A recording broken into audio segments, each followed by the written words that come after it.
Hello, good morning, जोहार। मैं राजू और आप देख रहे हैं 24 झारखंड न्यूज। चलिए जानते हैं झारखंड की आज की 25 मुख्य बड़ी खबरों को। सीएम हेमंत सोरेन को ईडी ने फिर किया समन, कहा 27 से 31 जनवरी के बीच पूछताछ की तारीख बताएं। झारखंड के सीएम हेमंत सोरेन से ईडी प्रवर्तन निदेशालय की टीम फिर पूछताछ करेगी। इस बाबत ईडी ने उन्हें फिर समन भेजा है। भेजे गए समन में ईडी ने मुख्यमंत्री से 27 से 31 जनवरी के बीच पूछताछ की तारीख पूछा है। सूत्रों की माने तो ईडी के अधिकारी 20 जनवरी को सीएम हेमंत सोरेन से हुई पूछताछ से संतुष्ट नहीं है। आपको बता दें कि जमीन घोटाले में ईडी के अधिकारियों ने 7 घंटे से अधिक की पूछताछ की थी। सुरक्षा के कड़े इंतजाम के बीच ईडी के अधिकारी मुख्यमंत्री आवास पहुंचे थे और हेमंत सोरेन से पूछताछ की थी। ईडी की ओर से सीएम हेमंत सोरेन को पूछताछ के लिए 8 समन भेजे गए थे। 7 समन के बाद भी सीएम पूछताछ के लिए हाजिर नहीं हुए थे। ईडी के 8वें समन में पूछताछ की तारीख और जगह बताने को कहा। इसके बाद हेमंत सोरेन ने 20 जनवरी का वक्त दिया और मुख्यमंत्री आवास में पूछताछ की जानकारी दी। इसके बाद उनसे पूछताछ हो सकी। 24 जनवरी को होगी हेमंत कैबिनेट की बैठक। झारखंड कैबिनेट की बैठक 24 जनवरी को होने वाली है। बैठक शाम 4 बजे से प्रोजेक्ट भवन स्थित मंत्रिमंडल परिषद में होगी। इस बैठक में कई महत्वपूर्ण प्रस्तावों पर मोहर लग सकती है। बता दें कि यह साल 2024 की दूसरी बैठक होगी। इससे पहले 9 जनवरी को हेमंत कैबिनेट की बैठक हुई थी। इस बैठक में कुल 35 प्रस्तावों पर मोहर लगी थी। हजारीबाग में सड़क हादसा, 1 की मौत, 4 घायल। ठेले पर नाश्ता कर रहे लोगों को कंटेनर ने रौंदा, शराब के नशे में था ड्राइवर। हजारीबाग के इचाक मोड़ पर सोमवार को भीषण सड़क हादसा हुआ। हादसे में एक युवती की मौत हो गई जबकि 4 अन्य लोग गंभीर रूप से घायल हो गए हैं। घायलों को इलाज के लिए हजारीबाग सदर अस्पताल में भर्ती कराया गया है। मृतका की पहचान सहदेव उरांव की बेटी के रूप में की गई है। वह इचाक के लोटवा गाँव की रहने वाली थी। घटना के संबंध में बताया जा रहा है कि इचाक मोड़ पर ठेले के पास खड़े होकर कुछ लोग नाश्ता कर रहे थे। इसी दौरान तेज गति से आ रही कंटेनर ने सभी को रौंद दिया और रेलिंग तोड़कर दुर्घटनाग्रस्त हो गई। हादसे के बाद तुरंत घायलों को इलाज के लिए सदर अस्पताल भेज दिया गया। हादसे में ठेला दुकानदार भी गंभीर रूप से घायल हुआ है। उसके ऊपर गर्म तेल गिर गया है। वहीं ठेले के पास खड़ी मारुति में एक बुजुर्ग महिला भी बैठी थी, वो भी गंभीर रूप से घायल हो गई है। स्थानीय लोगों ने बताया कि ट्रक का ड्राइवर शराब के नशे में था। इस हादसे के बाद NH 33 जाम हो गया। सुरक्षा बलों ने किसी तरह रास्ता बनाया, जिसके बाद आवाजाही सुचारू किया गया। सदर अस्पताल में भर्ती 4 लोगों की हालत गंभीर बताई जा रही है। बेहतर इलाज के लिए सभी को रिम्स से रेफर कर दिया गया है।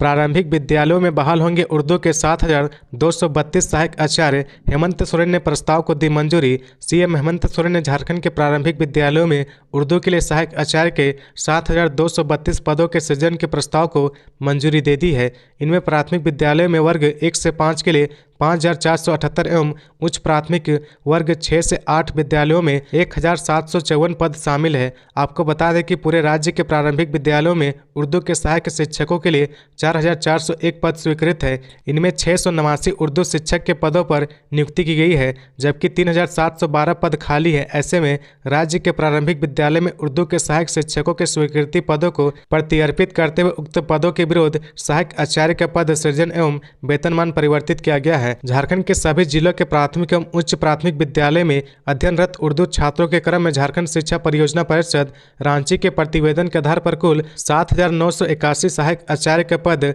सृजित किया जाना है। इनमें से प्राथमिक विद्यालय में 6,167 एवं मध्य विद्यालय में 1,754 सहायक आचार्य का पद है, लेकिन प्राथमिक विद्यालय में इंटर प्रशिक्षित 689 उर्दू सहायक शिक्षक कार्यरत हैं। इसलिए झारखंड के प्राथमिक विद्यालयों में 5,478 एवं मध्य विद्यालयों में 1,754 कुल 7,232 पद सहायक आचार्य का पद सृजित किया गया है। झारखंड के प्राथमिक और मध्य विद्यालयों में सहायक शिक्षकों के पद को परिवर्तित करते हुए सहायक आचार्य के 50,000 पद स्वीकृत किए गए हैं। सहायक आचार्य का वेतनमान इंटर प्रशिक्षित के लिए 7वां केंद्रीय पुनरीक्षित वेतनमान के लेवल 4 और स्नातक प्रशिक्षित के लिए लेवल 5 निर्धारित है। इस परिक्षेप में उर्दू शिक्षकों के रिक्त पदों को उनके अनुरूप परिवर्तित किया गया है। अयोध्या राम मंदिर में रामलला की प्राण प्रतिष्ठा पर राममय हुआ झारखंड। 51,000 मंदिरों में अनुष्ठान व दीप उत्सव। अयोध्या राम मंदिर में रामलला की प्राण प्रतिष्ठा के खास मौके पर सोमवार को झारखंड राममय हो गया। राज्य के करीब 51,000 मंदिरों में धार्मिक अनुष्ठान हुए। रांची के पहाड़ी मंदिर, संकट मोचन हनुमान मंदिर, विश्व हिंदू परिषद के कार्यालय स्थित दुर्गा माता के मंदिर समेत विभिन्न मंदिरों में सुंदर कांड पाठ, आरती और दीपोत्सव मनाया गया। राम धुन पूरे झारखंड में गुंजमय था। भगवान राम की भक्ति में श्रद्धालु लीन थे। चौक चौराहे पर भक्ति गीत गूंज रहे थे। बच्चों से लेकर बुजुर्ग तक में राम भक्ति का उल्लास दिख रहा था। खबरों में आगे बढ़ने से पहले अगर अभी तक आपने इस चैनल को सब्सक्राइब नहीं किया तो प्लीज सब्सक्राइब कर ले, जिससे झारखंड की हर छोटी सी बड़ी खबर की अपडेट आप तक पहुंचता रहे। 2500 हुनरमंद युवाओं को ऑफर लेटर देकर बोले सीएम हेमंत सोरेन, 75% स्थानीय लोगों को मिलने लगी नौकरी। झारखंड के मुख्यमंत्री हेमंत सोरेन ने कहा कि जब हमारी सरकार बनी तब ठीक से हम मंत्रिमंडल का विस्तार भी नहीं कर पाए और कोरोना संक्रमण जैसी महामारी देश और दुनिया को अपनी चपेट में ले ली। कोरोना संक्रमण इतना भयावह और डरावना था कि पूरा देश और दुनिया रुक सा गया था। देश ने इससे पहले इस तरीके की वैश्विक चुनौती कभी नहीं देखी थी। इस प्रकार का वैश्विक संक्रमण पिछड़े एवं गरीब राज्यों के लिए सबसे ज्यादा तकलीफ देने वाली होती है। गरीब मजदूर एवं जरूरतमंदों के लिए यह अभिशाप के जैसा था। सभी लोग अपने अपने घरों के भीतर बंद रहने के लिए मजबूर हो गए थे। लॉकडाउन में रोजगार के सभी साधन बंद हो गए। ऐसी स्थिति में सबसे ज्यादा नुकसान प्रवासी मजदूरों को हुआ, क्योंकि वे बेघर हो गए थे। वे रांची के खेलगांव स्थित टाना भगत इंडोर स्टेडियम में आयोजित रोजगार मेले में 2500 कौशल प्राप्त युवाओं को ऑफर लेटर वितरण कार्यक्रम को संबोधित कर रहे थे। इस अवसर पर राज्यसभा सांसद महुआ माझी, विधायक राजेश कच्छप, मुख्य सचिव एल ख्यांगते, मुख्यमंत्री के प्रधान सचिव विनय कुमार चौबे, उद्योग सचिव Jitendra Kumar Singh, JIADA MD Shashi Ranjan, textile industry के दीपक अग्रवाल एवं सुधीर डिंगरा सहित बड़ी संख्या में ऑफर लेटर प्राप्त करने वाले युवक युवतियां, महिलाएं एवं अन्य उपस्थित थे। मुख्यमंत्री हेमंत सोरेन ने कहा कि राज्य सरकार ने झारखंड में एक बेहतरीन उद्योग पॉलिसी बनाते हुए टेक्सटाइल इंडस्ट्री को जोड़ा है। राज्य सरकार और टेक्सटाइल इंडस्ट्री के लोगों के वादे के मुताबिक 75% स्थानीय लोगों को अपने संस्थानों में नियुक्तियां दी है। राज्य सरकार के साथ साथ टेक्सटाइल इंडस्ट्री के लोगों ने भी कदम से कदम मिलते हुए जरूरतमंद लोगों को रोजगार देने से जोड़ने का काम किया है। मुख्यमंत्री ने कहा कि पिछले 1.5 सालों से 50,000 से अधिक युवा युवतियों को निजी क्षेत्र में नियुक्तियां देने का काम राज्य सरकार ने कर दिखाया है। पहले गांव देहात के नौजवान फौज में नौकरी करने की तैयारी करते थे, परंतु वर्तमान के समय में फौज में भी नियुक्तियां रुक गई है। गांव देहात के वैसे बच्चे जो शहर में रहकर पढ़ लिख जाते हैं, वे बैंक और रेलवे में नौकरी की तैयारी करते थे, लेकिन गलत नीति निर्धारण के कारण आज बैंक तथा रेलवे में नौकरियां घटी है। केंद्र सरकार के कई उद्यम अब निजी हाथों में चला गया है। यही कारण है कि अब सरकारी नौकरियां कम हो रही है। हमारी सरकार ने एक अच्छी उद्योग नीति बनाकर 75% स्थानीय लोगों को राज्य में स्थापित इंडस्ट्री में रोजगार देने का काम कर रही है।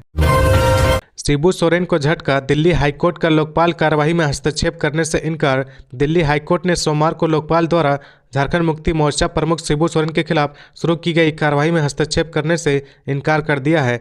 न्यायमूर्ति सुब्रमण्यम प्रसाद ने कहा कि लोकपाल की कार्रवाई के साथ शिकायत को चुनौती देने वाली झारखंड के पूर्व मुख्यमंत्री की याचिका प्रीमेच्योर थी। अदालत ने शिबू सोरेन की याचिका पर फैसला सुनाते हुए कहा कि यह समय से पूर्व है। बता दें, भाजपा सांसद निशिकांत दुबे की शिकायत पर सोरेन के खिलाफ लोकपाल की कार्रवाई शुरू हुई है। अगस्त 2020 में की गई शिकायत झारखंड की गोड्डा सीट से भाजपा के लोकसभा सांसद निशिकांत दुबे ने दावा किया कि शिबू सोरेन और उनके परिवार के सदस्यों ने सरकारी खजाने का दुरुपयोग करके भारी संपत्ति अर्जित की और घोर भ्रष्टाचार में लिप्त रहे। 12 सितंबर 2022 को हाईकोर्ट ने लोकपाल कार्यवाही पर रोक लगा दी थी। अदालत ने तब कहा था कि मामले पर विचार की जरूरत है। लोकपाल कार्यवाही पर हमला बोलते हुए हेमंत सोरेन ने हाईकोर्ट में दलील की थी कि उनके खिलाफ मामला पूरी तरह से दुर्भावनापूर्ण और राजनीति से प्रेरित है। सोरेन की ओर से यह भी तर्क दिया गया कि शिकायत पर भ्रष्टाचार विरोधी लोकपाल विचार नहीं कर सकता, क्योंकि आरोप शिकायत प्रस्तुत करने की तारीख के 7 साल पहले के समय से संबंधित है। लोकपाल और लोकायुक्त अधिनियम 2013 की धारा 53 के तहत प्रावधानों के अनुसार शिकायत ने अपराध की तारीख से 7 साल बाद शिकायत नहीं की जा सकती है। सीआरपीएफ के आईजी कमांडेंट समेत 500 अज्ञात जवानों के खिलाफ रांची में हुई एफआईआर दर्ज। सीआरपीएफ के आईजी कमांडेड व 500 अज्ञात जवानों के खिलाफ रांची के गोंदा थाने में प्राथमिकी दर्ज कराई गई है। सदर सीओ मुंशी राम की शिकायत पर यह प्राथमिकी दर्ज की गई है। 20 जनवरी को ईडी सीएम हेमंत सोरेन से आवास में पूछताछ के दौरान सीआरपीएफ के जवानों की मौजूदगी मामले में एफआईआर दर्ज कराई गई है। इसमें कहा गया कि सीआरपीएफ के जवान सीएम हेमंत सोरेन के कांके रोड स्थित सरकारी आवास की ओर जाने का प्रयास करने लगे थे। उन्हें बैरिकेडिंग के अंदर जाने से रोका गया तो वे उलझ गए। इस दौरान सीआरपीएफ की गाड़ियों के कारण चौक जाम हो गया था। काफी मशक्कत के बाद स्थिति संभाली गई। मालूम हो कि मुख्यमंत्री आवास में सीएम हेमंत सोरेन से 7 घंटे से अधिक की पूछताछ की गई थी। इस दौरान बड़ी संख्या में स्थानीय पुलिस के अलावा सीआरपीएफ के जवान भी मुस्तैद थे। ईडी के क्षेत्रीय कार्यालय से लेकर सीएम आवास तक सुरक्षा के कड़े इंतजाम किए गए थे। रांची के गोंदा थाने में दर्ज कराई गई प्राथमिकी के अनुसार सदर सीओ ने कहा कि सीएम आवास और आसपास के क्षेत्र में सदर अनुमंडल अधिकारी के आदेश से धारा 144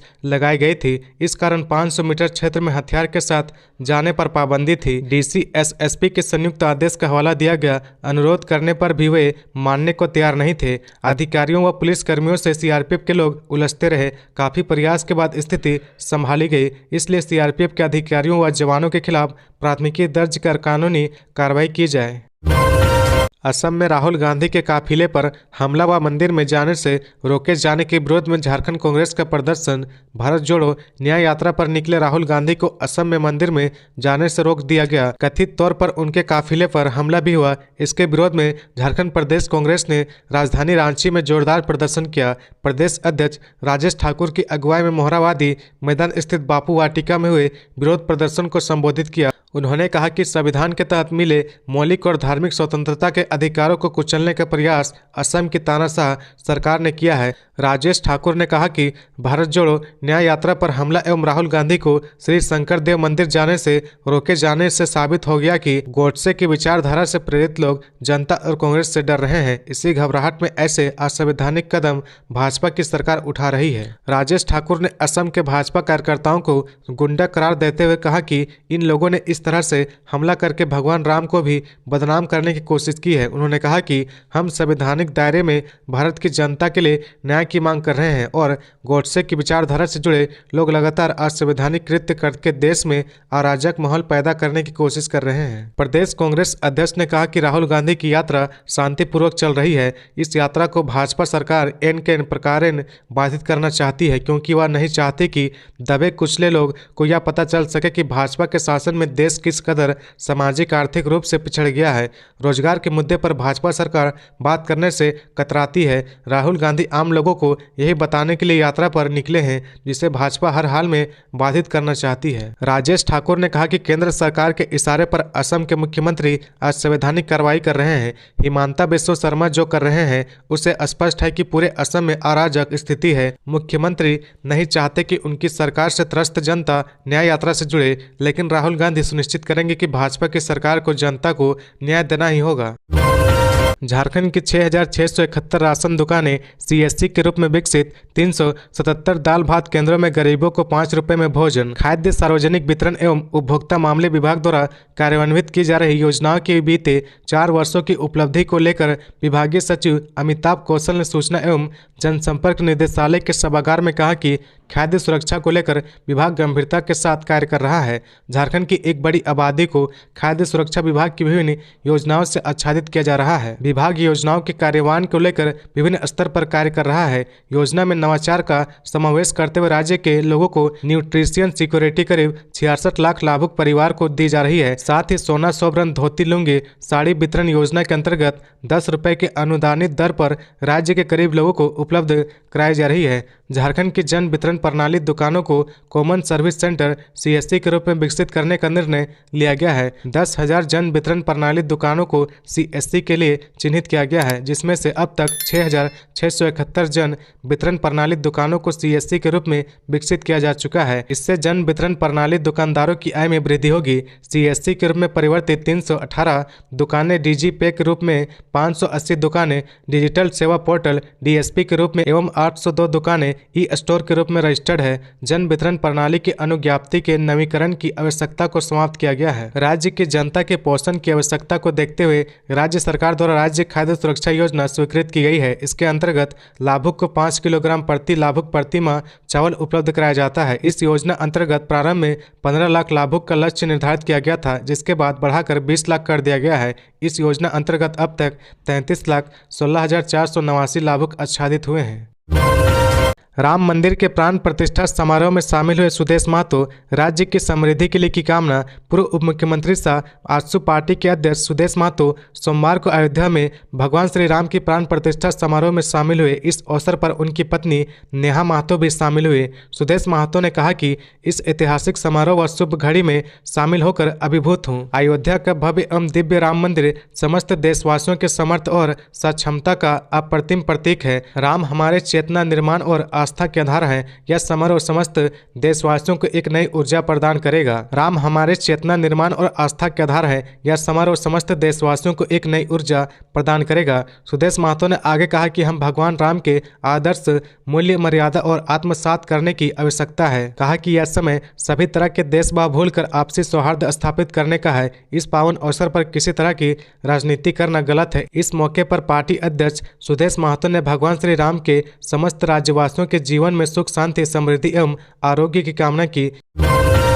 केंद्रीय मंत्री अर्जुन मुंडा ने विश्व की सबसे बड़ी श्री राम की रंगोली का किया उद्घाटन, बढ़ाया हौसला। जमशेदपुर के गोलमुरी केबुल टाउन स्थित निर्माणाधीन श्री लक्ष्मी नारायण बिरला मंदिर में श्री लक्ष्मी नारायण की अस्थायी अभिमंत्रित प्रतिमा का सोमवार को अधिष्ठान हुआ। इस अवसर पर मंदिर के गर्भगृह का शिलान्यास हुआ। आदित्यपुर के कलाकार विवेक मिश्रा द्वारा श्री लक्ष्मी नारायण मंदिर केबुल टाउन के प्रांगण में बनाई गई 18,500 वर्ग फुट की प्रभु राम की रंगोली का उद्घाटन केंद्रीय कृषि एवं आदिवासी मामले के मंत्री अर्जुन मुंडा ने किया। विवेक मिश्रा द्वारा बनाई गई इस रंगोली ने world records book of India में नाम दर्ज किया है। इसका प्रमाण पत्र केंद्रीय मंत्री अर्जुन मुंडा के हाथों विवेक मिश्रा को दिया गया है। अर्जुन मुंडा ने कहा कि विधायक सरयू रॉय द्वारा वर्षों से अधूरे पड़े मंदिर का जीर्णोद्धार प्रारंभ करना सराहनीय है। इन्होंने अयोध्या में रामलला के विराजमान होने पर खुशी जाहिर करते हुए देशवासियों और जमशेदपुर वासियों को शुभकामनाएं देते हुए कहा, ये भारत ही नहीं पूरा विश्व इस ऐतिहासिक पल का गवाह है। मंदिर निर्माण समिति के संयोजक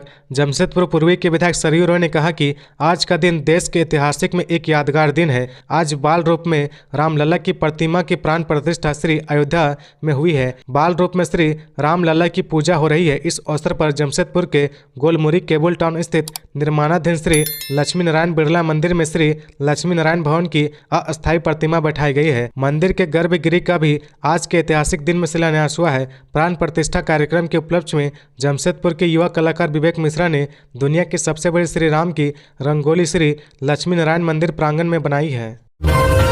अलग अलग दावा और डिमांड। झारखंड में सीट शेयरिंग को लेकर इंडिया गठबंधन में खींचतान। झारखंड में इंडिया गठबंधन में सीट शेयरिंग को लेकर खींचतान बढ़ती दिखाई दे रही है। गठबंधन में शामिल दलों के दावों के हिसाब से राज्य में लोकसभा की 22 सीटें होनी चाहिए। अब तक की स्थिति कुछ ऐसे ही बनी हुई है। राज्य में लोकसभा की कुल 14 सीटें हैं। इंडिया गठबंधन में शामिल झामुमो ने 7 सीटों पर दावा ठोका है, तो कांग्रेस पहले ही 9 सीटों पर दावेदारी कर चुकी है। अब राजद ने 4 सीटों पर चुनाव लड़ने का प्रस्ताव पारित कर पार्टी सुप्रीमो को अवगत करा दिया है। वाम दलों ने भी 2 सीटों पर प्रत्याशी देने का मन बनाया है। इंडिया गठबंधन में झारखंड में शामिल दलों में मुख्य रूप से कांग्रेस और झामुमो ही सीट बंटवारे पर मशक्कत करते दिख रहे थे, लेकिन राजद ने भी 4 सीटों पर चुनाव लड़ने की सहमति बनाई है। पलामू, चतरा, कोडरमा और गोड्डा से लड़ने का निर्णय सार्वजनिक कर दिया है। वाम दलों ने कोडरमा और धनबाद पर दावेदारी की है। भाकपा माले कोडरमा छोड़ने को तैयार नहीं दिख रहा। झामुमो की दावेदारी राजमहल, दुमका, चाईबासा,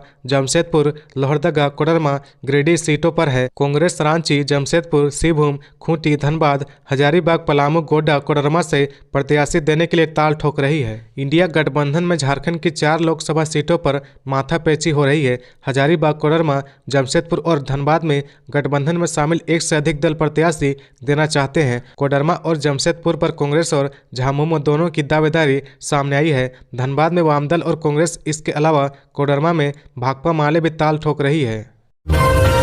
रामलला के विराजमान होने की खुशी में पूरे देश में दीपोत्सव, पीएम मोदी ने भी जलाई राम ज्योति। अयोध्या में रामलला की प्राण प्रतिष्ठा के बाद पूरे देश में जश्न का माहौल है। हर घर में राम ज्योति जलता दिखाई दे रहा है। पूरे देश में सोमवार को दीपावली जैसा माहौल रहा। प्रधानमंत्री नरेंद्र मोदी ने पीएम आवास पर राम ज्योति जलाकर रामलला का स्वागत किया। बता दें कि प्रधानमंत्री मोदी ने देशवासियों से भी राम ज्योति जलाने की अपील की है। इसके बाद पूरे देश में रामलला के विराजमान होने की खुशी में लोग घरों में दीप जला रहे हैं। अपने सरकारी आवास पर पीएम मोदी राम ज्योति जलाकर रामलला का स्वागत किया। पीएम मोदी ने सोशल मीडिया एक्स पर इसकी तस्वीरें भी साझा की है। गौरतलब है कि प्रधानमंत्री ने सोमवार दोपहर अयोध्या में राम मंदिर प्राण प्रतिष्ठा समारोह में हिस्सा लिया था। पीएम मोदी ने कहा कि रामलला के विराजमान से आज गांव-गांव में एक साथ कीर्तन हो रहे हैं। आज मंदिरों में उत्साह हो रहे हैं। पूरा देश आज दीपावली मना रहा है। बता दें कि करीब 500 साल के लंबे इंतजार के बाद सोमवार को ऐतिहासिक दिन